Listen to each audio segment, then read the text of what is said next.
श्रीमान मेज भालुओं से मुठभेड़ के बारे में बात कर रहे थे। मैं पिछले 30 वर्षों से स्मोकी पर्वत जाता आता रहा हूँ। शायद 6-7 बार हमेशा ही मेरा सामना भालू से होता रहा है, लेकिन मेरा पसंदीदा है और मुझे बहुत अफसोस है कि मेरे दामाद इसे सुनने के लिए यहाँ नहीं है।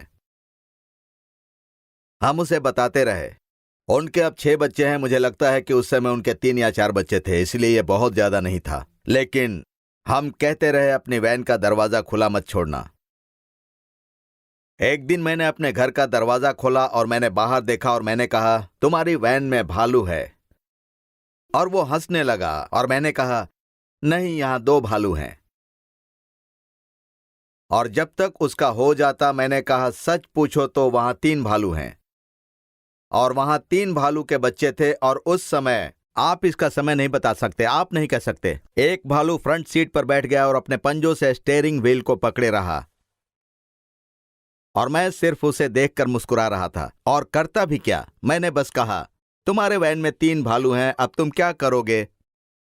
और उन भालुओं की मां वहां आकर वैन के चक्कर काट रही थी। शायद उनके मन में भी यही था कि हाँ, अब तुम क्या करोगे? फिर मेरे बेटे ने आकर उस मां को डराने की कोशिश की और वो जैसे पूछ रही हो कि आखिर तुम हो कौन। वो चली गई और वो तीनों बाहर आए और उसके पीछे चले गए। लेकिन ये मेरी भालू की पसंदीदा कहानी है। अगर वो यहां होती तो मैं उसका मजाक उड़ा सकता।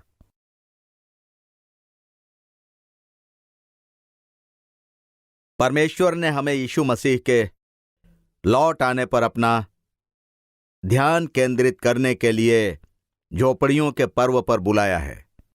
और आप इसके बारे में बार बार सुनने जा रहे हैं। हमने इसे कल रात सुना और आप इस पूरे समय उसके बारे में सुनने जा रहे हैं। हमारा ध्यान इस जगह पर है जहां हम जा रहे हैं, जिसके लिए परमेश्वर ने हमें आमंत्रित किया है। मसीह इस पृथ्वी पर है और सब कुछ बदल जाता है। आप जानते हैं, जब प्राचीन इस्राएल को इस दिन को मनाने के निर्देश दिए गए थे तो उन्हें ऐसा नहीं बताया गया था। आइए लेवी व्यवस्था 23 पढ़ें। लेवी व्यवस्था 23, क्योंकि इस दिन के बारे में कुछ ऐसा है जिसे हमें याद रखने की जरूरत है, जिसे हम कभी कभी भूल जाते हैं। लेवी व्यवस्था 23 और पद 39। परमेश्वर प्राचीन इस्राएलियों से कहता है, फिर 7वें महीने के 15वें दिन को, जब तुम देश की उपज को इकट्ठा कर चुको, तब 7 दिन तक यहोवा का पर्व मनाना। पहले दिन परम विश्राम हो और 8वें दिन परम विश्राम हो। और यह फसह का पर्व था। जब आप वाचा के देश में प्रवेश करेंगे, तब आपको परमेश्वर की ओर से ये सारी महान आशीषें मिलेंगी। याद रखें, जब उसने उन्हें यह बताया तब वे केवल उनकी यात्रा को शुरू कर रहे थे, वे वहां नहीं थे। जब आप वहां पहुंचेंगे तब मैं तुम्हें आशीष दूंगा।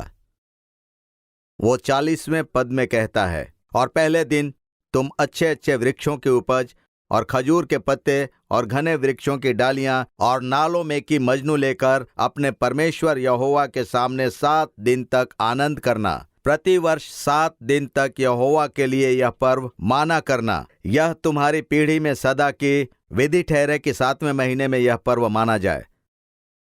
पद 42, 7 दिन तक तुम झोपड़ियों में रहा करना, अर्थात जितने जन्म के इस्राएली हैं वे सब के सब झोपड़ियों में रहें, अस्थायी स्थान।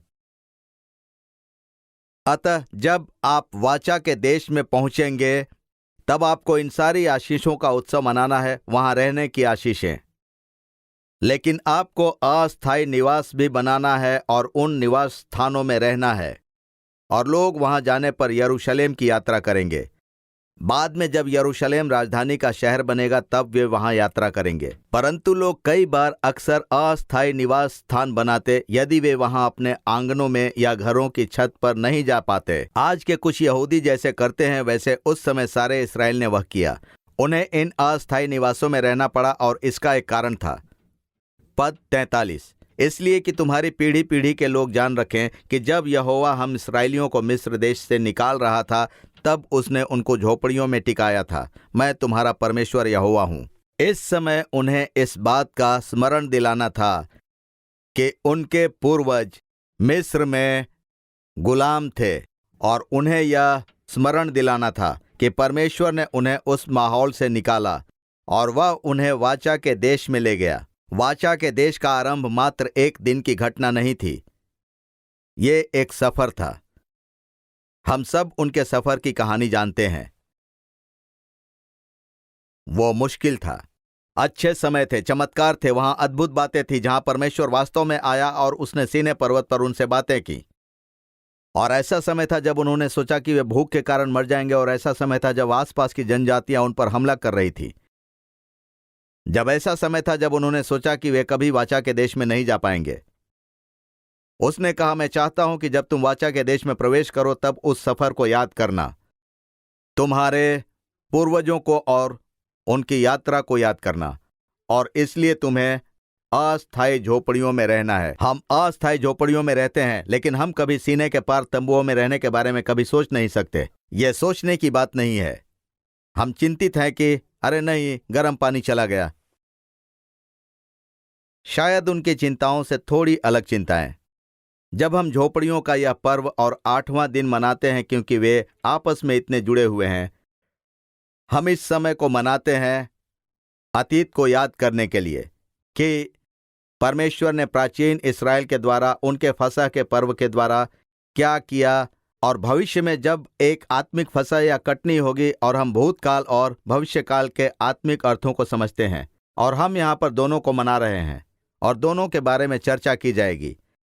पुरानी नियम पढ़ा जाएगा, नया नियम पढ़ा जाएगा, पुराने नियम की भविष्यवाणियां पढ़ी जाएंगी और नए नियम के यीशु मसीह के दूसरे आगमन की भविष्यवाणियों के बारे में पढ़ा जाएगा। लेकिन इस दिन के बारे में वर्तमान सबक भी है। वर्तमान का सबक जो मसीह के लौट आने पर भविष्य में आगे बढ़ाया जाएगा। हम पहले पतरस में जाएं। पहला पतरस 2।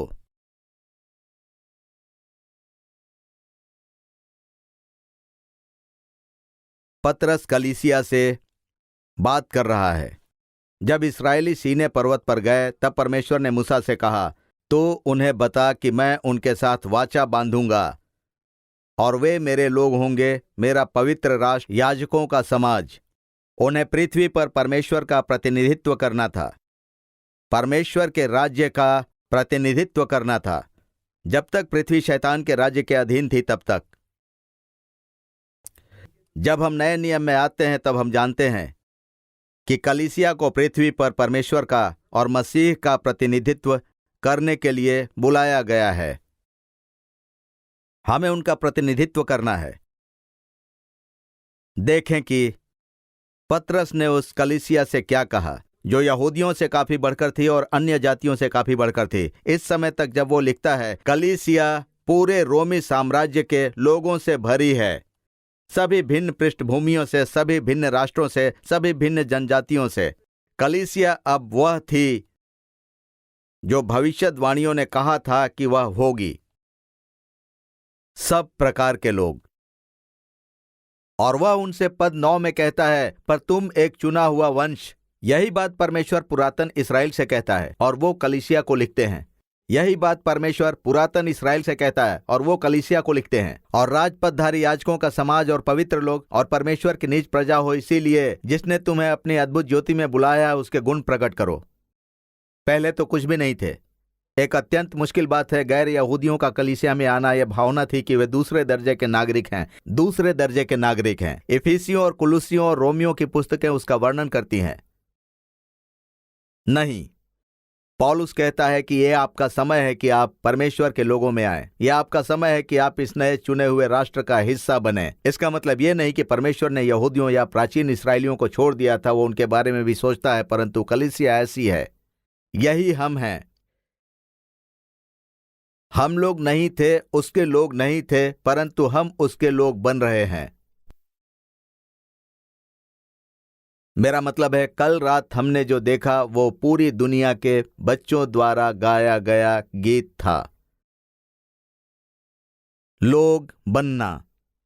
और उसके बाद वो पद 11 में कहता है, हे प्रिय, मैं तुमसे विनती करता हूं, यहां पतरस एक तरह से भावुक होता है जब वो यहाँ कहता है, मैं तुमसे विनती करता हूँ कि तुम अपने आप को परदेशी और यात्री जानकर उन सांसारिक अभिलाषाओं से जो आत्मा से युद्ध करती है बचे रहो। अन्य जातियों में तुम्हारा चाल चलन भला हो, ताकि जिन जिन बातों में वे तुम्हें कुकर्मी जानकर बदनाम करते हैं, वे तुम्हारे भले कामों को देखकर उन्हीं के कारण कृपा दृष्टि के दिन परमेश्वर की महिमा करें। सो अब वो बात करता है कि वो कौन है। तुम राष्ट्र हो, पवित्र लोग, जिसे परमेश्वर के मार्गों में और उसके राज्य में शैतान की प्रभुता के अधीन रहते हुए परमेश्वर का प्रतिनिधित्व करने के लिए बुलाया गया है। और उसने कहा, तुम परदेशी हो, हम परदेशी हैं। और वो कहता है, कृपा दृष्टि के दिन सभी लोग जानेंगे तुम परदेशी थे। जब हम इस समय की ओर देखते हैं और हमें पलटकर प्राचीन इस्राएली परदेशियों की ओर देखना है, यहाँ कुछ और महत्वपूर्ण है। उन्हें एक भौतिक वाचा के देश में ले जाया गया था। हमें समझना है कि हम परदेशी हैं। हम इस भूमि पर परदेशी हैं और परमेश्वर के राज्य की बाट जोहते हैं। जीवन में हम जो कुछ करते हैं ये उस सत्य के इर्द गिर्द है। कई वर्षों पहले जब हमारे बच्चे छोटे थे, तब किम और मैं उन्हें अमेरिका में एक सैर पर ले गया और हम ओरेगॉन ट्रेल नाम के एक हिस्से में यात्रा कर रहे थे। और हमने विभिन्न डायरियों में पढ़ा जिन्हें लोगों ने उनकी यात्रा पर रहते हुए लिखा था। कई वर्षों पहले मैंने वो अनुभव लिया और उसी के आधार पर मैंने पर्व के विषय में अपना संदेश तैयार किया। जब मैं ये पर्व संदेश तैयार कर रहा था, तब मैं सोचता रहा कि कैसे लोग कलीसिया में कई प्रकार की मुश्किलों से होकर जाते हैं, बहुत क्लेश। हालांकि कलीसिया में हमेशा ही क्लेश रहा है। हम हमेशा से परदेशी रहे हैं। जितना हम अधिक इस बात को भूलते हैं, उतना ज्यादा हमारा क्लेश और मुश्किल होता है। हम हमेशा ही यात्री रहे हैं। हम कभी यहाँ के होने वाले नहीं हैं। हम हमेशा विदेशी ही रहेंगे, क्योंकि हम वही हैं और हमें वही होने के लिए बुलाया गया है। उस बुलाहट में और उस यात्रा में मैं उस बारे में सोचने लगा। इसलिए मैंने सोचा मैं उस पुराने संदेश के छोटे छोटे टुकड़ों को ले लूंगा और उन पर फिर प्रचार करूंगा। यदि आपने वो संदेश पहले सुना होता तो आप सो जाते, क्योंकि जब हमने उस मार्ग की यात्रा की, तब आप समझने लगे कि करीब 40 वर्षों से अधिक समय में न्यू इंग्लैंड, पूर्वी समुद्री तट से आगे पीछे, टेनेसी से मिडवेस्ट, ओहियो, मिशिगन, विस्कॉन्सिन से सैकड़ों और हजारों लोगों ने तय किया कि इससे बेहतर स्थान है जहां हम जा सकते हैं। उन्हें यह कल्पना नहीं थी कि उसकी क्या कीमत होगी, उन्हें कोई कल्पना नहीं थी। लेकिन वे जानते थे कि वे वहां हैं। ये अत्यंत महत्वपूर्ण है। वे जानते थे कि वो वहां हैं और इसलिए उन्होंने जाने का निर्णय लिया। उन्हें सचमुच वो सब कुछ जो उनके पास था बेचना पड़ा और फिर इंडिपेंडेंस मिसूरी से वैगन ट्रेन लेनी पड़ी और एक ऐसा महाद्वीप उन्हें पार करना पड़ा था जिसकी उन्हें कल्पना नहीं थी कि वो कितना बड़ा है, वो कितना समय लेगा। उन्हें सचमुच कोई अंदाजा नहीं था। वे केवल जानते थे कि वो वहां हैं और वे वहां जा रहे थे। और पहले आप जानते हैं, वो रोमांचक था। सब कुछ बांधना, पड़ोसियों को विदा कहना, अपनी छोटी सी जमीन बेचकर आपने जो पैसा कमाया है उसे लेना और बैगन खरीदना और कुछ खच्चर और कुछ बैल खरीदना जो और भी बेहतर थे, रोमांचक था। और आप सब कुछ गाड़ी पर चढ़ाते हैं और निकल पड़ते हैं।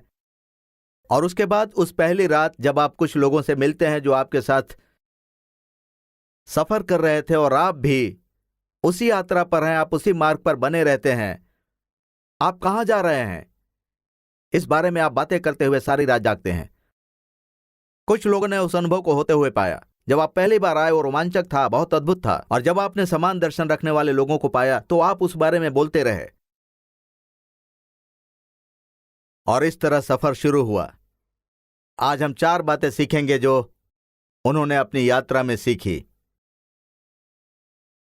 पहली है, क्योंकि मैं उस यात्रा के कुछ उदाहरणों का इस्तेमाल करूंगा उन लोगों के भौतिक सफर का, लेकिन मैं वास्तव में हमारी आत्मिक यात्रा के बारे में बोलने वाला हूं। सो हमने इससे 4 बातें सीखी। पहली, राज्य के सफर के लिए दर्शन और जीवन के उद्देश्य के लिए पूरे बदलाव की जरूरत होती है। पूरे।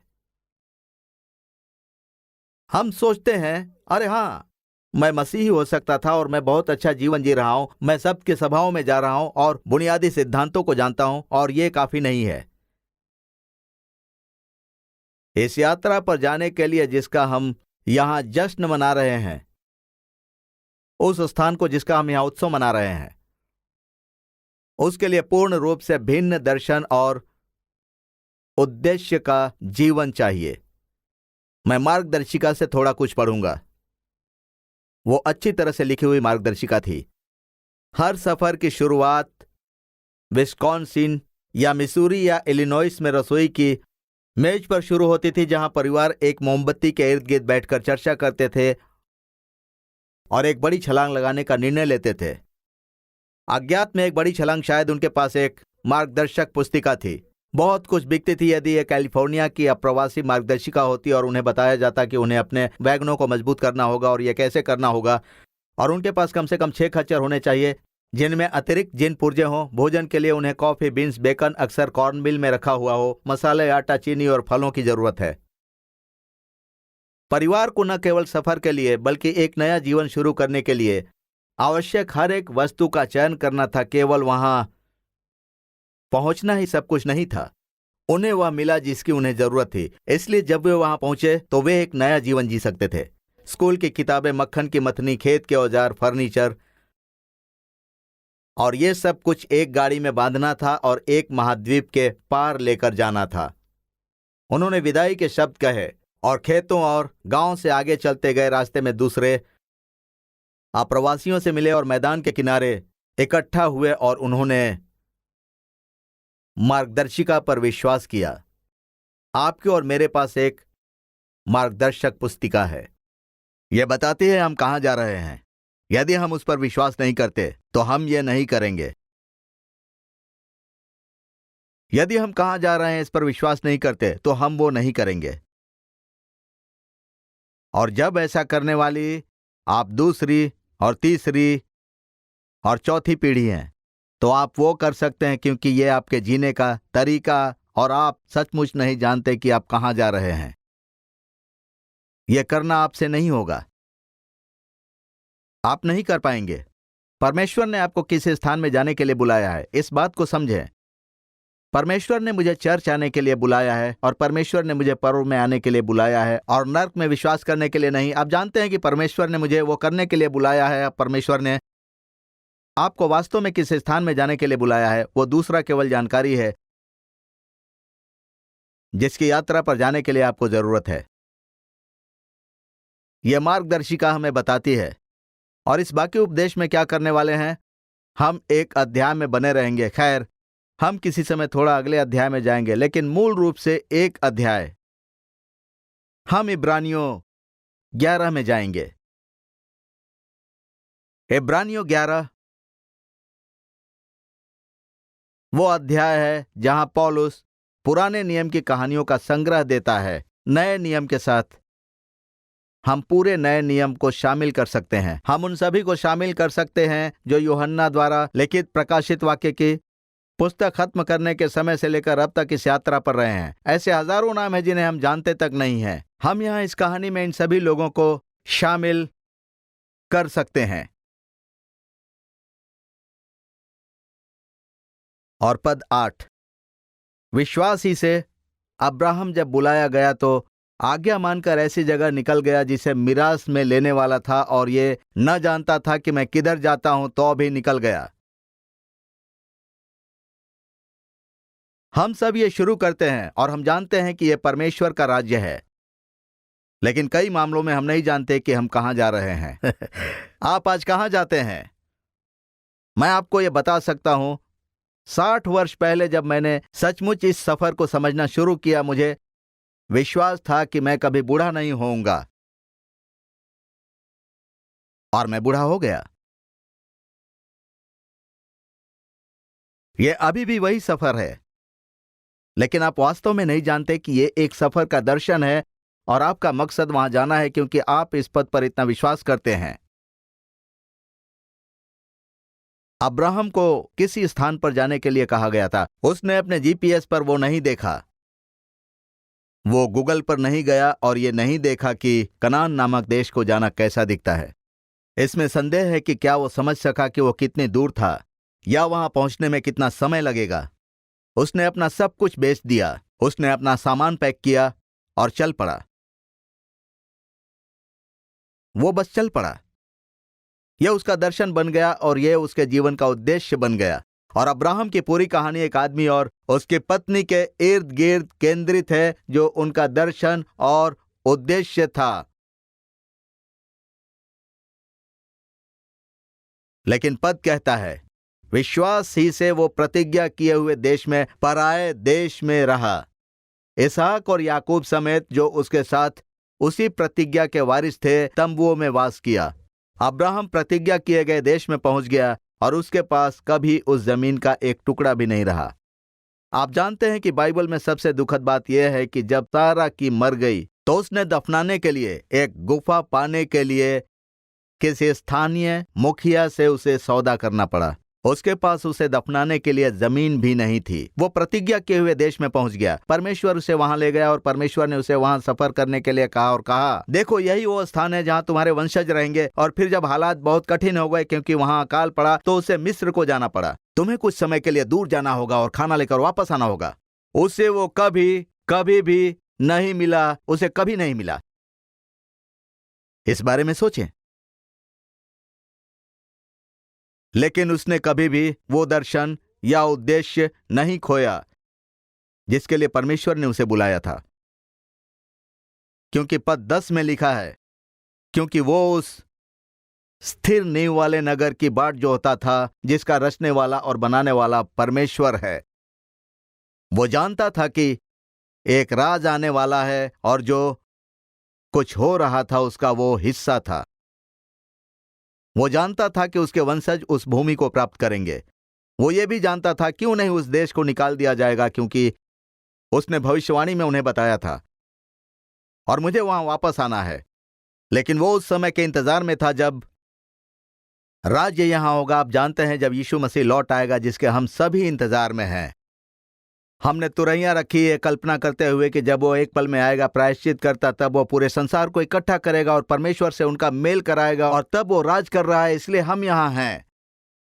कहानी का अंत यही नहीं है, बस अगला कदम है। अब्राहम कहानी में एक कदम था, कहानी में मसीह एक कदम लौट आया। दूसरा पुनरुत्थान कहानी में एक कदम है। कहानी के अंत में आप हैं। नगर धरती पर आता है। कहानी का अंत यही है। हम इसी के लिए जीते हैं। यह हमेशा ऐसा ही होना चाहिए।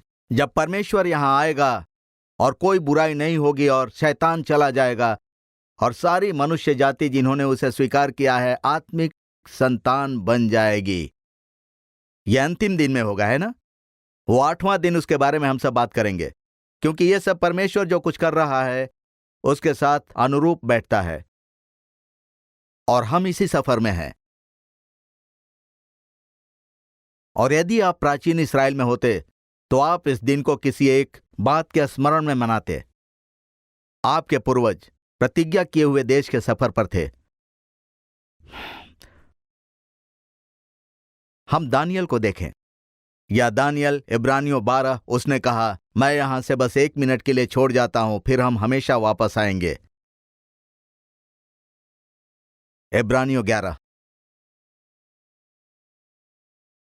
अध्याय 12 में। और मेरा विश्वास है कि पौलुस ने इसे लिखा था। हमेशा कुछ संदेह रहता है कि इसे किसने लिखा। यह पौलुस का विचार है, लेकिन वो इस बारे में बात करता है कि वे सीनै पर्वत पर कैसे आए और उनके साथ एक वाचा बांधी गई और वे एक राष्ट्र बन गए। लेकिन आप और मैं सीनै पर्वत से पहले नहीं हैं।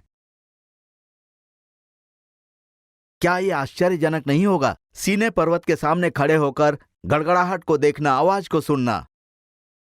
मूसा को पर्वत की पटियाओं के साथ नीचे आते देखे जिन पर परमेश्वर की उंगलियों से लिखा हुआ था। आप और मैं एक ऐसे सफर में भाग ले रहे हैं जो इससे भी बड़ा है, क्योंकि वो एक नगर है जिसका हम इंतजार कर रहे हैं।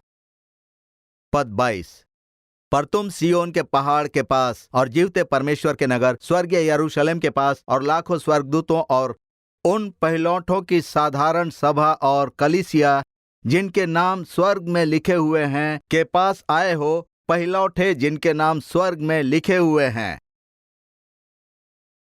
इसमें उन लोगों का समावेश है जो आज यहाँ पृथ्वी पर परमेश्वर के लोग हैं, और सबके न्यायी परमेश्वर के पास और सिद्ध किए हुए धर्मियों की आत्माओं और नई वाचा के मध्यस्थ यीशु और छिड़काव के उस लहू के पास आए हो जो हाबिल के लहू से मंदिर में किए जाने वाले बलिदानों से उत्तम बातें कहता है। तो वहां उन्हें वो सब सिखाया जाता था जिसे हम आज अपने जीवन में जी रहे हैं, जैसे हम एक परदेसी हों और हम किसी भी कीमत पर उस दर्शन और उद्देश्य से भटक नहीं सकते जिसे परमेश्वर ने हमें दिया है। नहीं तो यात्रा में मुश्किल हो सकती है, और कई बार हमारी यात्रा में सब धुंधला नजर आने लगता है कि परमेश्वर का राज्य कहां पर है, भलाई कहां पर है, क्योंकि मेरे जीवन में तो कुछ भी अच्छा नहीं हो रहा है। ये कहां है? मुझे केवल घास का मैदान दिखाई देता है, मुझे केवल पहाड़ दिखाई देता है। राज्य कहां है? ये यहां है, क्योंकि परमेश्वर ने इसे वहां रखा है। मैं देखता हूं कि यहां नहीं है। यह इसका दर्शन है जो वहां है। हम इसे देखते हैं और यह जीवन के लिए प्रेरणा बन जाता है। यह हमें हमारे दूसरे बिंदु पर लाता है। राज्य के सफर के लिए हमें पुराने जीवन से मुंह मोड़ना पड़ता है। जब वे ओरेगन ट्रेल के पार गए तो यह समतल था। यह इतना समतल था कि वेस्ट वर्जीनिया में पले बढ़े लोगों में से कुछ को नर्वस ब्रेकडाउन हो गया था, और बवंडर जैसी चीजें थी जिन्हें उनमें से कईयों ने कभी नहीं देखा था। घास के मैदान में आग लगी थी, ऐसी सभी तरह की चीजें थी जो उन्होंने पहले कभी नहीं देखी थी। और घास के मैदान में सभी तरह की चट्टानें और पुराने पेड़ों के तने थे।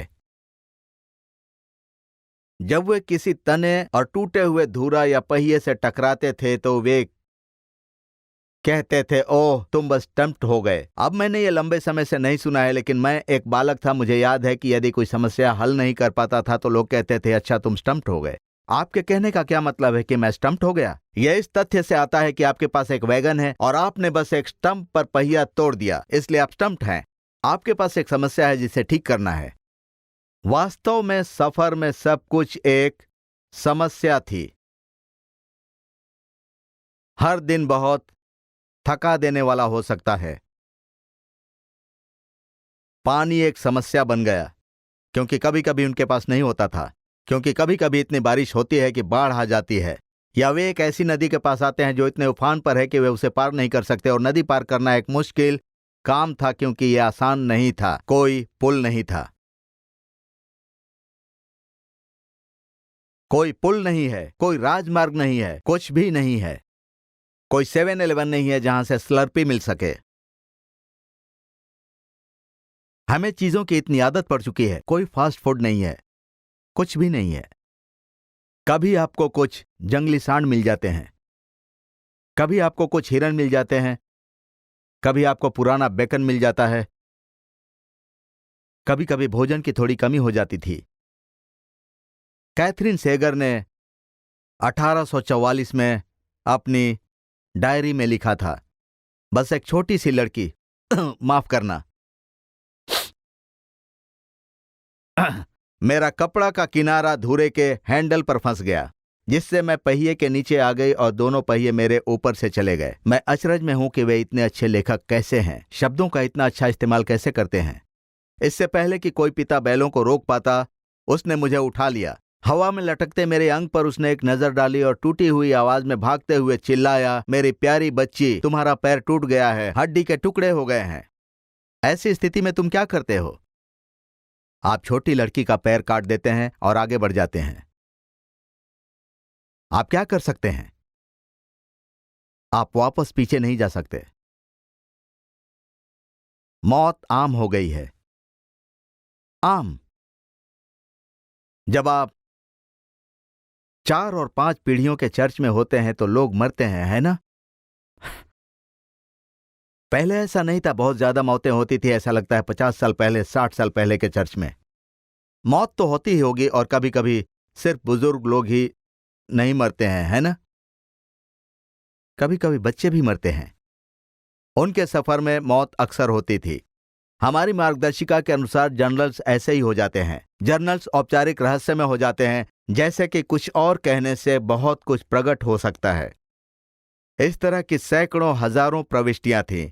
यह लीडिया एलन रोड 1852 की ओर से है। आज हम एक नई कब्र के पास से गुजरे। ओहियो से एक व्यक्ति, इसमें बस इतना ही लिखा था। कोई नहीं जानता कि वो मनुष्य कौन है, लेकिन वो अपने मार्ग पर है। वो विश्वास योग्यता के साथ अपने मार्ग पर था। हम ऐसे मनुष्य से भी मिले जो वापस जा रहा था। उसने सुबह अपनी पत्नी को दफनाया था। वो चेचक के परिणामों से मर गई थी, और बाकी की डायरी में बस इतना ही लिखा है। अब हम 10 मील दूर आ गए। वर्मेलियन क्रीक नामक एक छोटे से नाले के पास हमने डेरा डाला, और बहुत सारे पानी और लकड़ी के पास। दूसरे शब्दों में, लोग मर रहे हैं और कुछ लोग वापस जा रहे हैं। वापस जाना कोई विकल्प नहीं है। वे तो वापस नहीं जा सकते थे। आप पर्याप्त भोजन या पानी नहीं ले जा सकते थे, या भेड़ियों या ठंड या गर्मी से खुद को बचा नहीं सकते थे। उन्हें समूह के साथ रहना पड़ा। वापस जाना सचमुच कोई विकल्प नहीं था। आप वापस नहीं जा सकते हैं, और जब आप वापस जाते हैं तो वहां कुछ भी नहीं होता। ओहियो में कोई खेत नहीं बचा है, आपने उसे बेच दिया। लेकिन जिस तरह से हमारे लिए मुश्किल हो जाता है, कुछ लोग कहते हैं, मुझे बस वापस जाना है। आपको और मुझे कहां वापस जाना है? हमें किस चीज पर वापस जाना है? कुछ भी नहीं। लेकिन उन पलों में हम वो भूल सकते हैं। खैर, हां, यदि मैं वापस जा सकता और अपने जीवन के साथ ऐसा और वैसा कर सकता, तो मेरे पास एक बेहतर नौकरी या बेहतर परिवार या बेहतर मित्र या जो भी आप कहना चाहते हैं होता। ज्यादा मजा। नहीं, ऐसा नहीं है। लेकिन जब आप सफर के बीच में होते हैं तो एक गलतफहमी होती है कि मैं लौट सकता हूं। वापस लौट जाना कहां है? क्योंकि वहां कुछ भी नहीं है। वो 11 था, पद 13।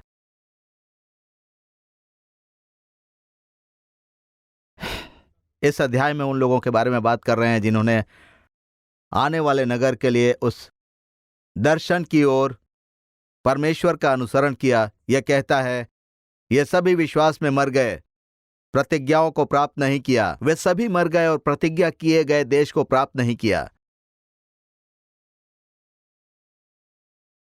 लेकिन उन्होंने कभी सफर नहीं छोड़ा, इसलिए वे वहां होंगे जब प्रतिज्ञा किया हुआ देश दिया जाएगा। ये सभी विश्वास में मरे। उन्होंने प्रतिज्ञा प्राप्त नहीं की, लेकिन उसे दूर से देखा, उन्हें उनके बारे में आश्वस्त किया और उन्हें दृढ़ किया और स्वीकार किया कि वे परदेशी और भाई थे। और पृथ्वी पर तीर्थयात्री हम सभी जड़ें जमाना चाहते हैं, लेकिन सच्चाई यह है कि आप और मैं पृथ्वी पर वैसे ही यात्री हैं जैसे अब्राहम था।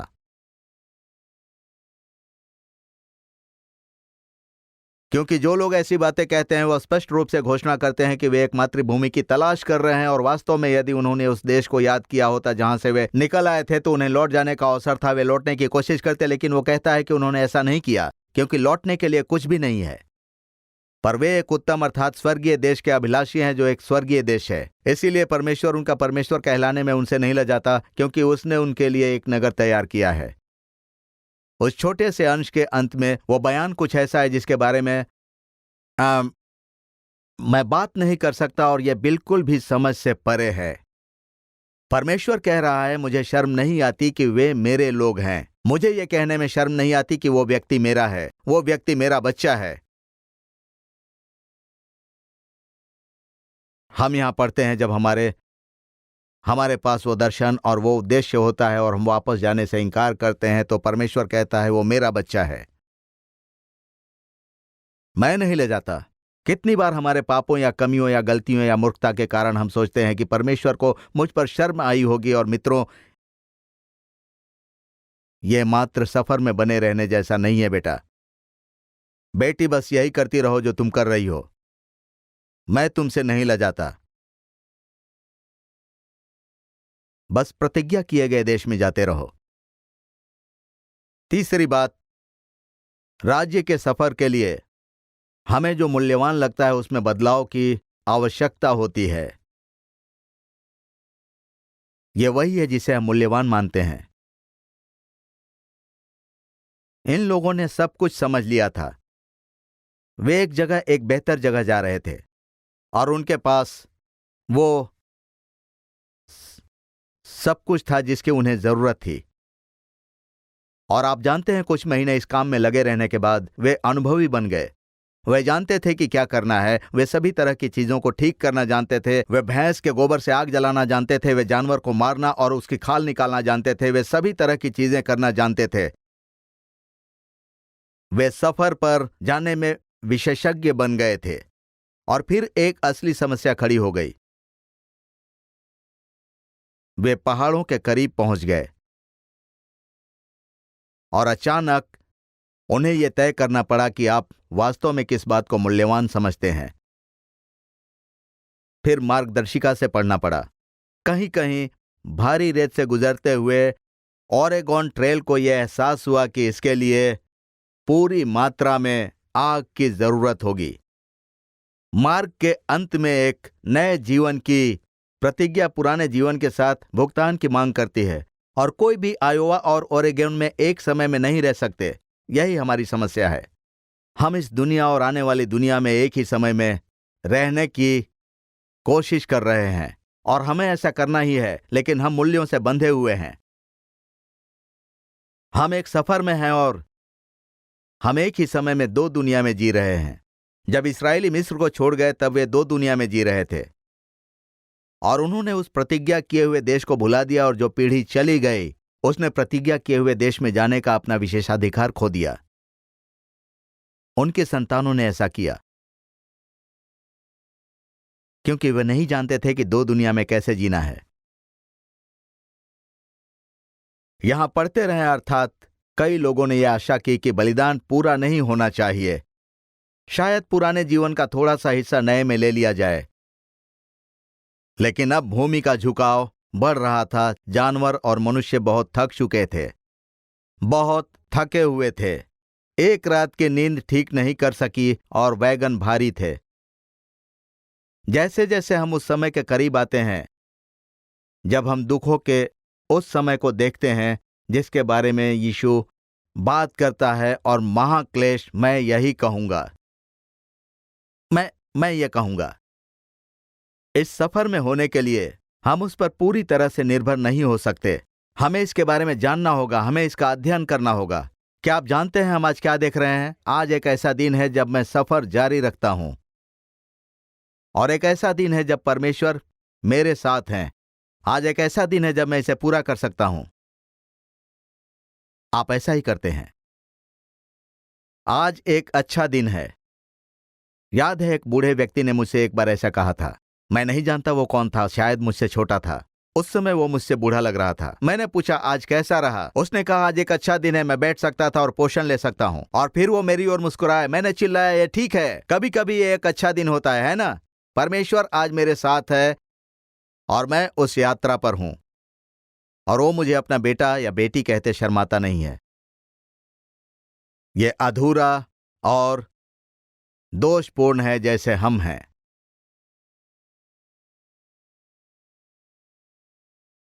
लेकिन यह तब शुरू हुआ जब वे ऊपर गए। वैगन बहुत भारी हो गए।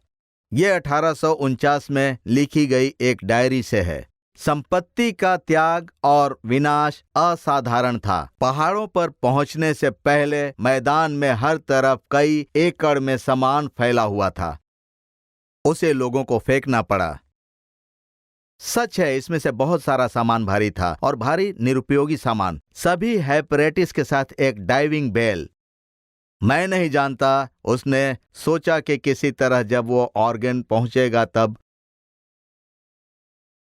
उसे इस डाइविंग बेल की जरूरत होगी, उसे संदान, लोहा और फौलाद और भट्टी और धौंकनी और शीशे और प्रावधान की जरूरत होगी, और बेकन और ग्रेप फ्रूट, और दूसरा एक बड़ा वाले से थोड़ा ज्यादा था, इसकी कई रस्सियां, बढ़िया मांस, फलियों और थैलियों और नमक और संदूक और औजार और बाल्टियां और स्टोव, और मैंने एक जगह पढ़ा भी था कि वहां पियानो भी है। और कई भारतीय जनजातियां जो सचमुच उनके वहां से गुजरने से नाराज थी। थोड़ी देर बाद ऐसा लगा, हमला क्यों करें, मैं बस तब तक इंतजार कर रहा हूं जब तक वे सब कुछ फेंक नहीं देते।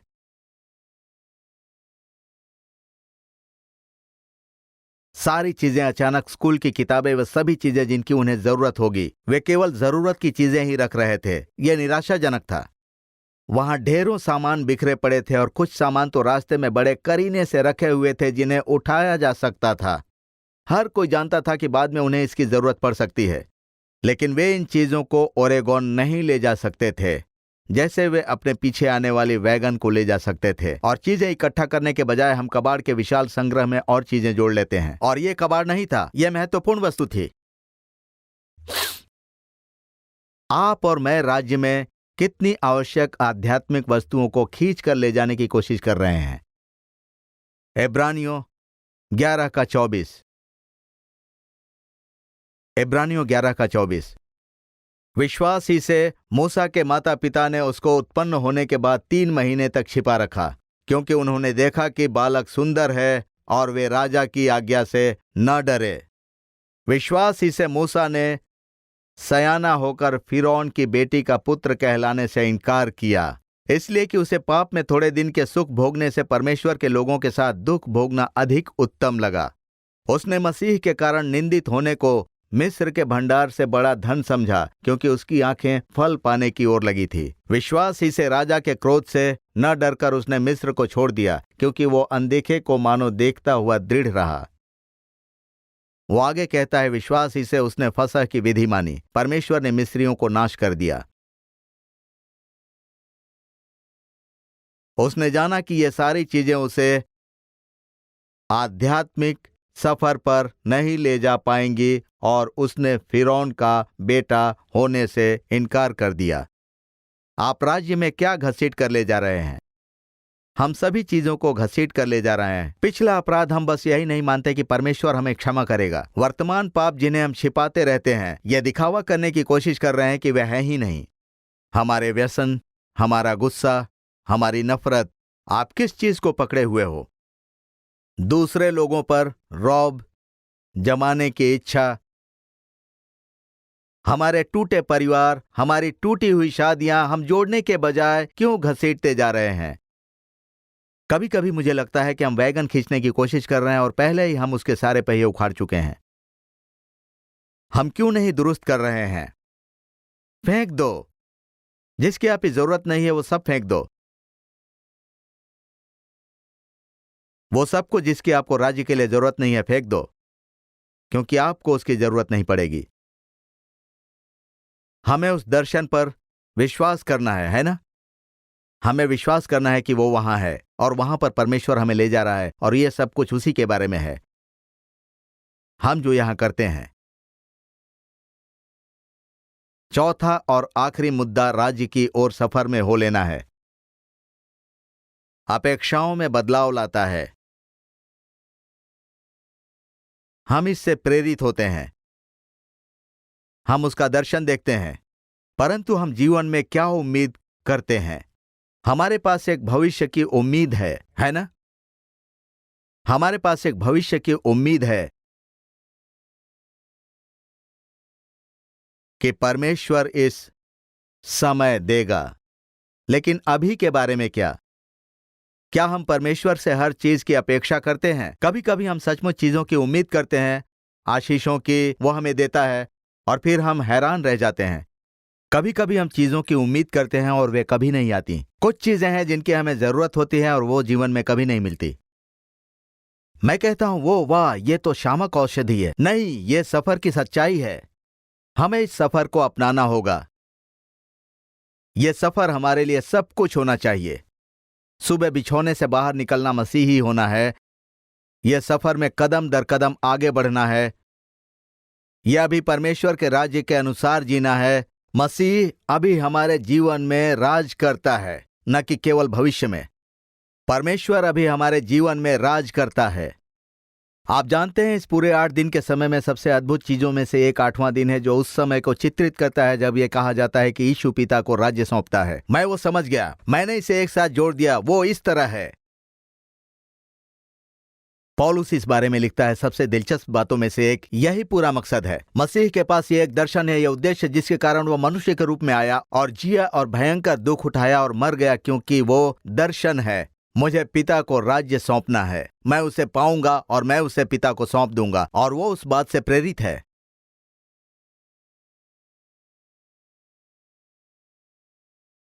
इब्रानियों 11:36।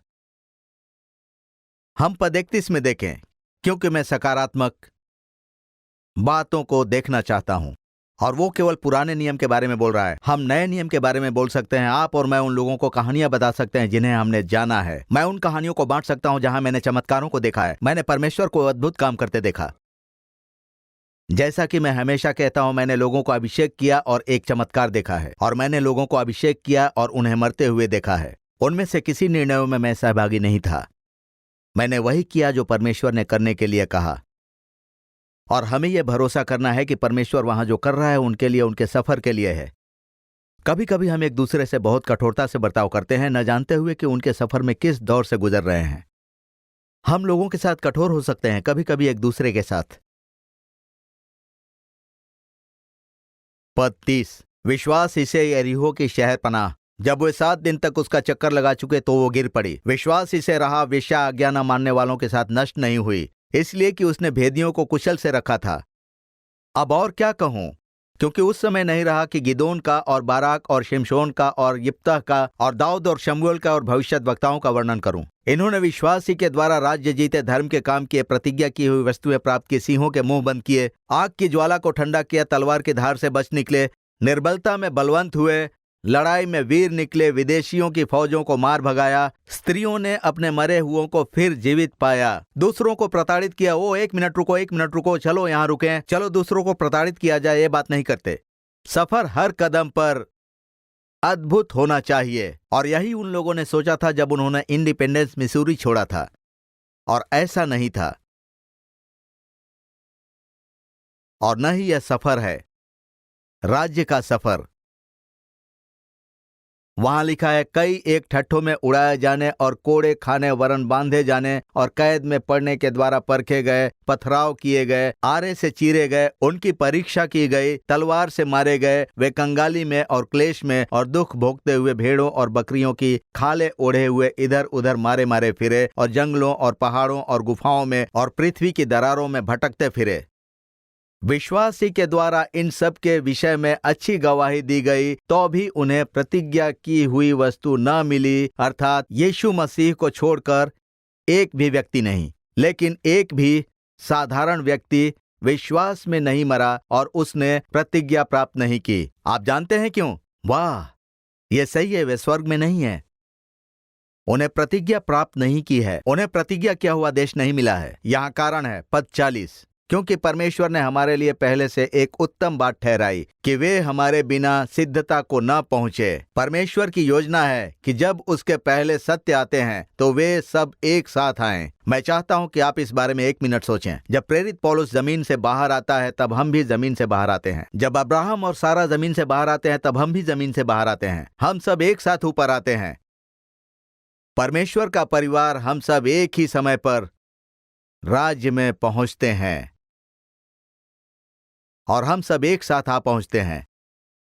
आपको लगता है कि परमेश्वर जानता है कि वो क्या कर रहा है? कभी कभी मैं सोचता हूं, परमेश्वर, क्या आप हम पर ध्यान दे रहे हैं? खासकर मुझ पर। क्या आप मुझ पर ध्यान दे रहे हैं परमेश्वर?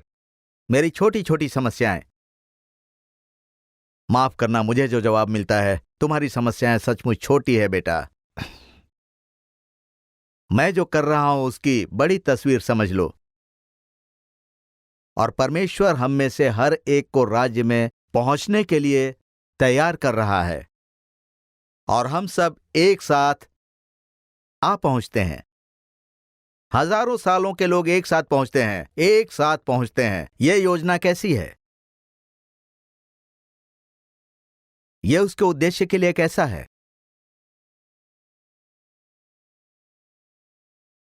उसे यह अद्भुत लगता है। अवश्य ही हम में से कोई भी, हम यीशु की मां मरियम जैसे अद्भुत नहीं हैं, हम यूहन्ना या दानियल जैसे अद्भुत नहीं हैं, है ना? लेकिन परमेश्वर कहता है, नहीं नहीं नहीं, तुम सब एक साथ जाओ।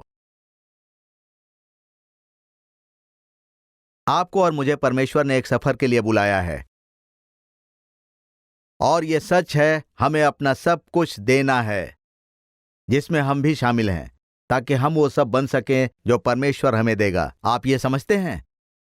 हम अपना ये सब त्याग देते हैं जो हमारे पास है और हम जो हैं, ताकि हम वो बन सके जो परमेश्वर हमें देना चाहते हैं, सब कुछ जो परमेश्वर हमें देना चाहता है। वो कहता है वो हमें सब कुछ देने जा रहा है। मैं नहीं जानता इसका क्या मतलब है, मैं नहीं जानता इसका क्या मतलब है। क्या हमने सब कुछ दे दिया? इस पर्व के दौरान हम भविष्य के राज्य का जश्न मनाते हैं। याद रखें, हम यहां सफर का जश्न मनाने आए हैं। यह केवल इस्राएलियों के मिस्र से प्रतिज्ञा किए गए देश में जाने के बारे में नहीं है, यह परमेश्वर के लोगों के प्रतिज्ञा किए गए देश में जाने के बारे में है। हम अब्राहम और सारा के बारे में पढ़ते हैं, उन्होंने अपनी प्रतिज्ञा पूरी नहीं की। हम सभी ये एक साथ पाते हैं। मुझे उस किताब ओरेगन ट्रेल के एक आखिरी अंश पढ़ने दीजिए। पाठ्य पुस्तकें सही हैं। ओरेगन ट्रेल वो विस्फोट था जिसने 1800 के दशक में संयुक्त राज्य अमेरिका से पश्चिमी तट तक छलांग लगाई थी और अंत में संयुक्त राज्य अमेरिका महाद्वीप के पार फैल गया। लेकिन पाठ्य पुस्तकें एक चीज भूल गए जो थके हुए, कभी कभी चिड़चिड़े, चिंतित अप्रवासी के लिए सबसे महत्वपूर्ण थी, जो अपने बैलों को प्लांट के पार ले जा रहा था, जो एक नदी थी। ये जाना था।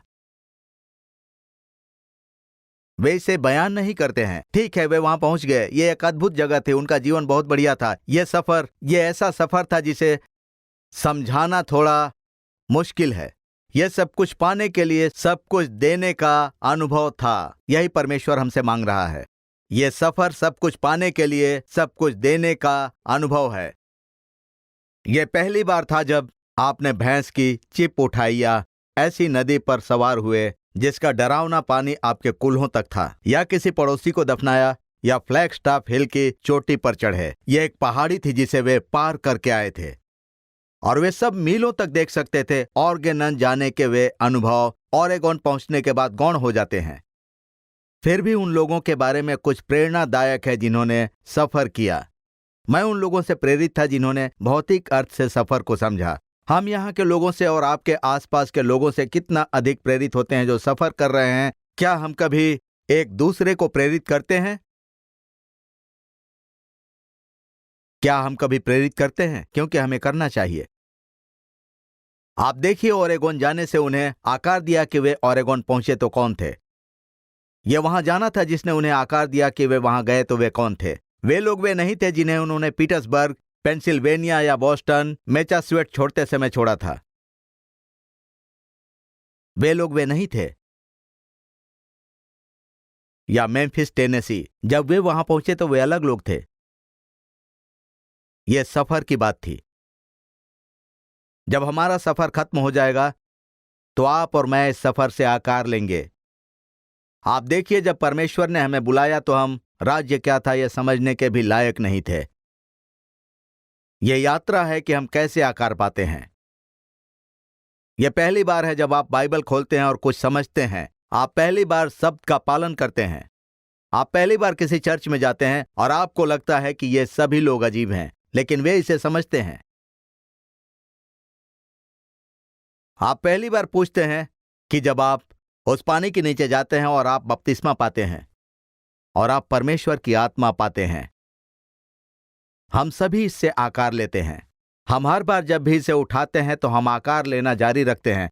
हर बार जब हम कोई निर्णय लेते हैं, चाहे कुछ अप्रामाणिकता का काम हो या जो परमेश्वर कहता है वो करना हो, हर बार जब हम नौकरी खोने का निर्णय लेते हैं, क्योंकि नहीं, शब्द अधिक महत्वपूर्ण है। हर बार जब हम अपने जीवन साथी के प्रति विश्वास योग्य रहने का निर्णय लेते हैं, ये सभी इस सफर का हिस्सा है।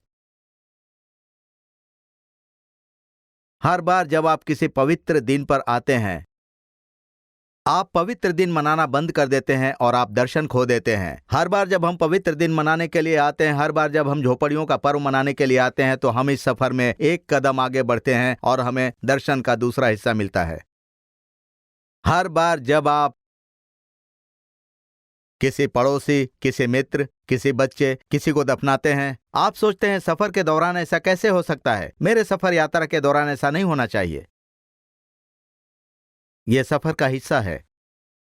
यह हमारे साथ होने वाली घटनाओं का हिस्सा है, क्योंकि हम शैतान की दुनिया में रहते हैं, परमेश्वर के राज्य के अनुसार जीते हैं, अपने राज्य के आने का इंतजार करते हैं। हम सभी यहाँ राजतंत्रवादी हैं। मुझे खेद है, मैं लोकतंत्र का बहुत बड़ा प्रशंसक नहीं हूं, मैं एक राजतंत्रवादी हूं। मैं मेरे राजा के आने के इंतजार में हूं।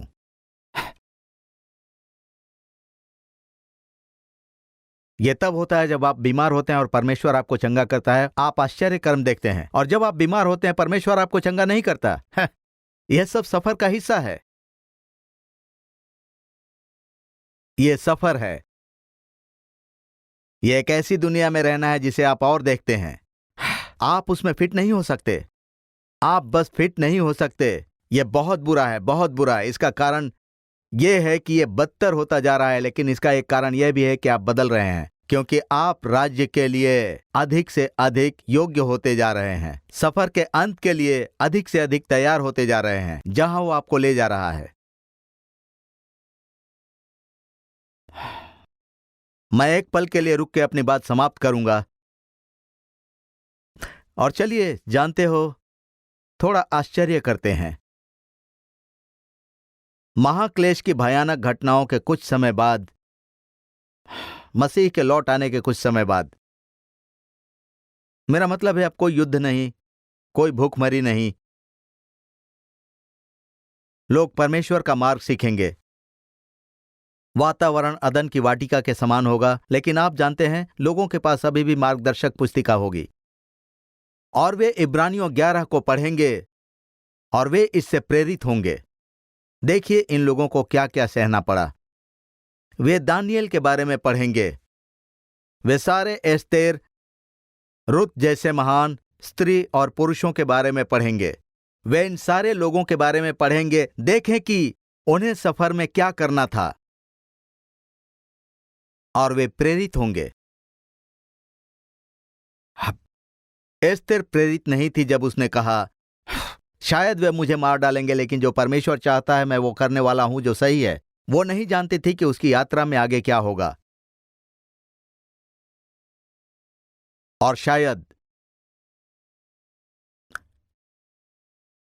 आप भी वैसे ही होंगे जैसा मैं कभी कभी होता हूं। मेरे 8 पोते पोतियों में से एक, वो 7 साल की है, और वो हमेशा कहती रहती है, लोगों, मुझे बताओ कि आप कब बच्चे थे। मुझे दूसरी कहानी बताइए जब आप बच्चे थे। और कभी कभी कहीं कोई उस सहस्त्राब्दी के समय आपके पास आने वाला है, और वे उम्मीद के साथ कहेंगे, हमें बताओ, हमें राज्य में जाने की कहानी बताओ।